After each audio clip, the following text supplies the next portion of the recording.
Team Pakistan नूं लगा वड्डा झटका।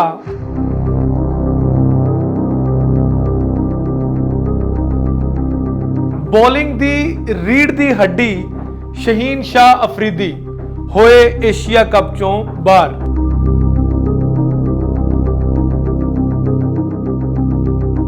सत श्री अकाल, नमस्कार ते अस्सलाम वालेकुम। तुसीं वेख रहे हो इंडोज टीवी आस्ट्रेलिया ते स्पोर्ट्स कॉर्नर दे नाल तुहाडा स्वागत करते हैं। नाज़रीन, सब तो पहले तुहानूं दसदे चलीए कि जिद्दां जिद्दां एशिया कप कोल आ रहा सी, लोकां दे दिलां दीयां धड़कनां भी तेज़ हो रही सी। जदों टीम इंडिया ने अपनी टीम का ऐलान किया तो उस वेले जदों ये खबर सामने आई कि इंडियन टीम दे विचों number 1 fast bowler Jasprit Bumrah जिहड़े ने वो टीम च शामिल नहीं, तो उस वेले लोगों ने यह आखना शुरू कर दिता कि पाकिस्तान इंडिया तो एक सीढ़ी उत्ते चला गया है, क्योंकि पाकिस्तान का बॉलिंग अटैक जिहड़ा है वो इंडिया के बॉलिंग अटैक नालों बहुत तगड़ा है, क्योंकि ये विच मौजूद ने शहीन शाह अफरीदी। पर परसों पाकिस्तान लई एक एडी वड्डी ते बुरी खबर आई जिन्हें लोगों को यह कहने ते मजबूर कर दिता कि हुण एक बारी फिर टीम इंडिया का पलड़ा भारी हो गया है। यह खबर है पाकिस्तान के फास्ट बॉलर शहीन शाह अफरीदी के बारे च, जिहड़े अपने इंजरी की वजह तो, अपने गोडे की इंजरी की वजह तो टीम दे विचों बाहर हो गए ने। डॉक्टर्स ने उन्होंने 6 तो 7 हफ्ते जिहड़ा वो आराम का मशवरा दिता है, यानी शहीन शाह अफरीदी पाकिस्तान च होने वाले इंग्लैंड के नाल 7 T20 भी नहीं खेड सकणगे। ये पाकिस्तान लिए एक बहुत बुरी खबर है, क्योंकि शहीन शाह अफरीदी मोहम्मद आमर ते वहाब रियाज ते जान तो बाद पाकिस्तान की पूरी पेस बैटरी जिहड़ी है उन्होंने लीड कर रहे थे। उन्होंने ना सिर्फ पाकिस्तान के बॉलिंग अटैक नूं लीड किया, बल्कि बड़े चंगे तरीके दे नाल पाकिस्तान नूं बहुत ज़्यादा मैचेस भी जिताए ने, जिसका सबूत ये वे कि शहीन शाह अफरीदी इस वेले ICC टेस्ट रैंकिंग दे विच तीसरे नंबर दे ने।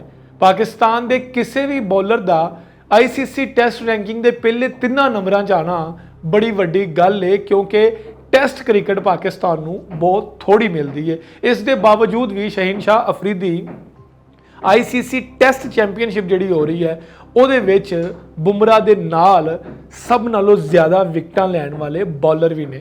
उस तो बाद शहीन शाह अफरीदी वनडे रैंकिंग ਦੇ ਵਿੱਚ 5वें नंबर ਦੇ ਨੇ, यानी कि उन्हों का जिहड़ा कैरीयर हैगा इस वेले वो अपनी पीक के उत्ते है।